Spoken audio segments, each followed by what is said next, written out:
The salt burns where the ropes have rubbed her wrists raw. Isabella Ferrante is 26 years old, and she can taste the Mediterranean on her cracked lips, can feel the ship's rolling motion in her bruised bones, can hear through the hull the prayers of 43 other women who were stolen from their beds in Vieste 7 days ago. She was, until that night, the wife of Marco Ferrante, a prosperous fisherman whose boats supplied half the village's catch, a woman who managed household accounts, raised 2 daughters, attended Mass each Sunday in the church where her parents had been married, and her grandparents before them. Now she crouches in the darkness of a Barbary corsair's hold, her nightgown torn and stained with blood that is partly her own and partly her husband's, her wedding ring stolen along with everything else she possessed, her body marked by the examination the corsairs performed on the beach before deciding which women were worth transporting and which should be killed immediately. Her daughters are somewhere on this ship. She has not seen them since the sorting on the beach. They are 8 and 12 years old, and she does not know if they are still alive. The hatch above her opens. Sunlight stabs into the darkness, and she hears the voice that has haunted her dreams for 7 days, the voice of the Rays, the corsair captain, whose name she has learned is Hamid al-Rashid. He speaks Italian with an accent that suggests he has raided these coasts many times before. "The merchant's wife," he says. "The one who fought. Bring her up. The buyers in Algiers want to inspect the quality before we dock." Hands reach down into the hold. She does not resist, she learned on the 2nd day, what resistance costs. A woman named Lucia had tried to throw herself overboard and had been retrieved, punished in ways that the other women were forced to watch, and then thrown overboard anyway because damaged goods brought lower prices. She is pulled onto the deck, into light so bright it blinds her. When her vision clears, she sees the coast of North Africa for the first time, white buildings, climbing hills above a harbor, minarets rising against the blue sky, a city that will be her prison and perhaps her grave. "Algiers," Hamid says, watching her face. "The slave capital of the Mediterranean. By tonight, you will belong to someone else. The question is, who and for what purpose?" "My daughters," she says. "Where are my daughters?" "The children are valuable. They will be sold separately. Young girls adapt more easily than grown women. They forget their old lives, learn the language, become useful. I need to see them. I need to know they are alive." Hamid studies her with an expression she cannot read. "Why?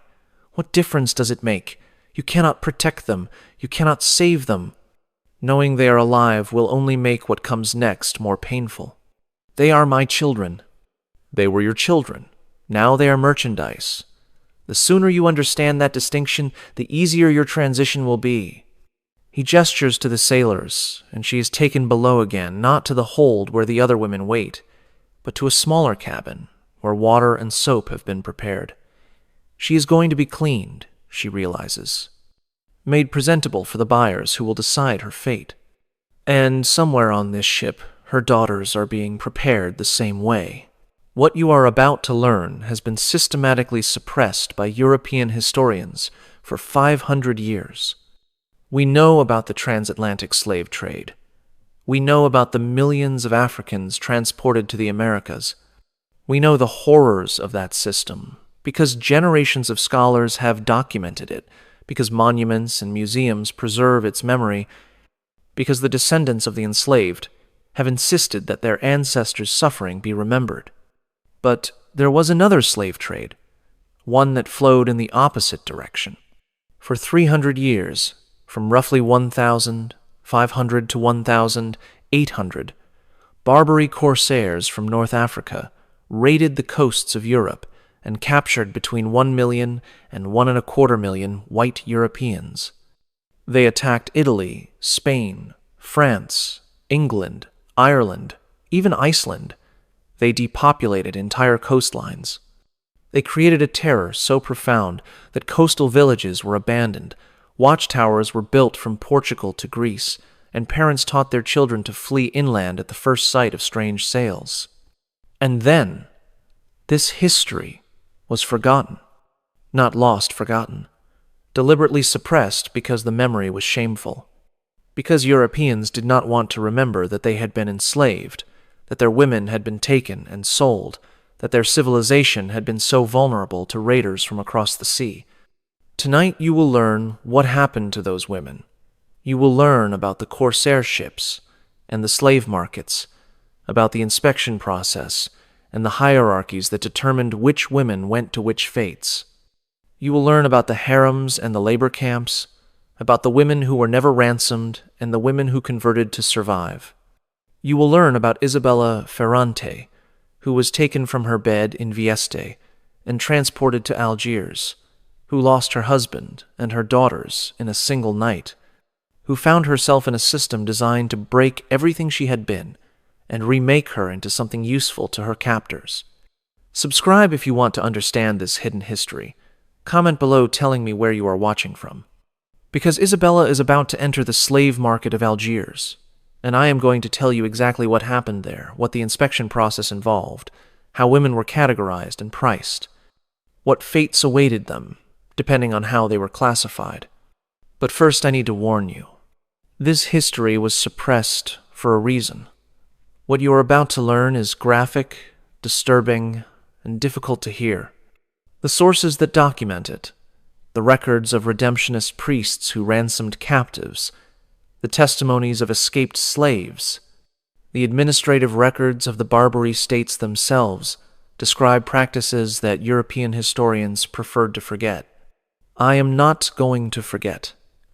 I am going to tell you the truth. And the truth is worse than you imagine. The Barbary corsairs were not pirates in the romantic sense that European literature later imagined. They were state-sponsored raiders, operating under the authority of the Ottoman-aligned states of North Africa, Algiers, Tunis, Tripoli, and the independent Sultanate of Morocco. Their raids were organized military operations, planned and executed with a precision that European naval forces often could not match. Their ships were fast galleys designed for coastal raiding, crewed by experienced sailors who knew the Mediterranean's currents and coastlines better than the locals who lived there. The economics were straightforward. European slaves were valuable for ransom, for labor, for sexual purposes. The Barbary states had developed sophisticated markets for processing and selling this human cargo.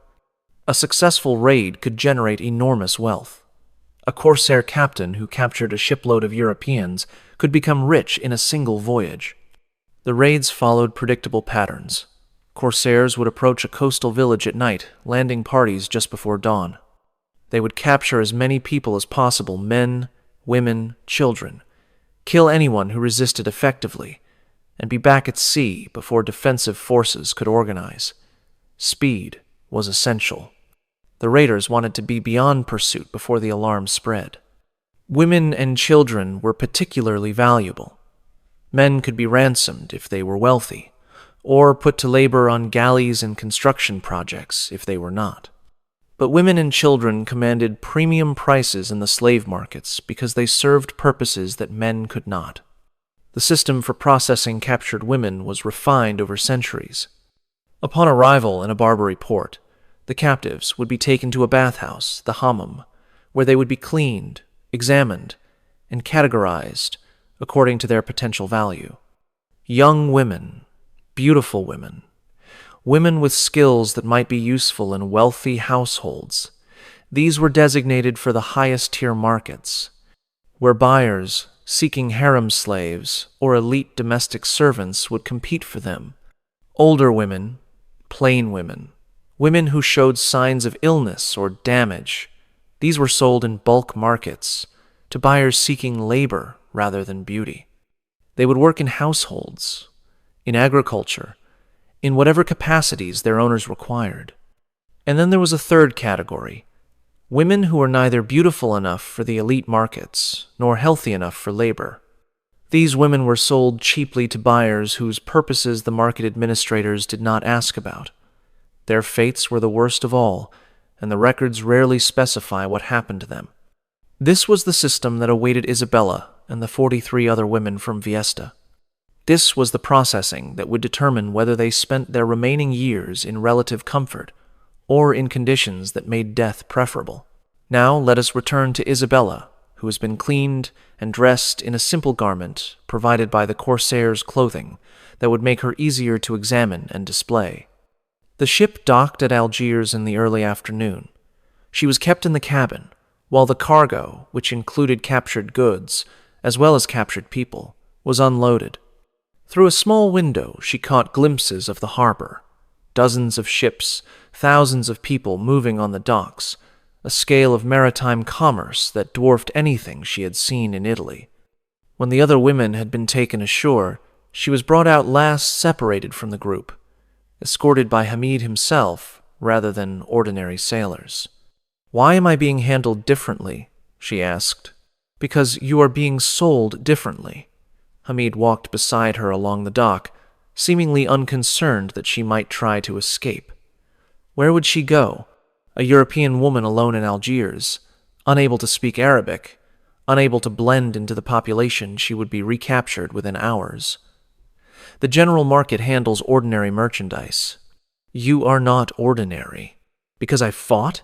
Because you are beautiful, educated, and the wife of a merchant, which means you understand household management, accounts, the skills that wealthy buyers value in elite domestic servants. These qualities make you worth more in specialized sales than in the public market. What specialized sales? Private auctions. Wealthy men who want specific qualities in their acquisitions. Men who will pay premium prices for women who meet their particular requirements. They were walking through streets that were narrower and more crowded than anything in Vieste, a chaos of merchants, laborers, animals, languages she did not recognize. The architecture was foreign, the smells were foreign. Everything about this place announced that she was no longer in the world she had known. "My daughters," she said again. "You said they would be sold separately. Where?" Hamid glanced at her. "The children's market operates tomorrow morning. Young girls are in high demand. They sell quickly. I need to see them before they are sold. I need to know who buys them. You are not in a position to make demands. I am in a position to cooperate, or to make trouble. You said yourself that damaged goods bring lower prices.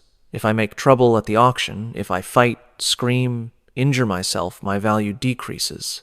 If I cooperate, remain calm, present well, my value increases." She met his eyes. "You profit from my cooperation. I want something in exchange." Hamid stopped walking. The streets continued to flow around them, but for a moment they were an island of stillness in the chaos. "You have been thinking about this. I have had 7 days with nothing to do except think. What do you want?" "Information. Who buys my daughters, where they are taken, what names they are given. I want to know where they are, even if I cannot reach them, even if I never see them again." "Why? What good does the information do you?" "Because someday this might end. Someday I might be ransomed, or freed, or find some way to escape. If that day comes, I need to know where to look for them." "That day will not come. You do not understand how this works. In a few hours you will belong to someone who paid significant money for you. That person will not willingly give you up. The ransoming system works for men wealthy families pay to recover their sons and brothers. But women," he shook his head, "women are rarely ransomed. The process is too difficult, the amounts too high, the shame too great." "The shame?" "European families do not want their women back. Not after what happens here. A man can be enslaved for years, ransomed, and return home a hero who survived captivity. A woman who has been in a harem, who has been used by her owner, who may have borne his children, she is damaged, unmarriageable, a reminder of humiliation. Families pay to keep her away, not to bring her home." Isabella absorbed this. The calculation was brutal but logical. Her value to her captors was permanent. Her value to any potential rescuers was negligible. The system was designed to keep her here. But she was not willing to accept that design. The information, she said, about my daughter.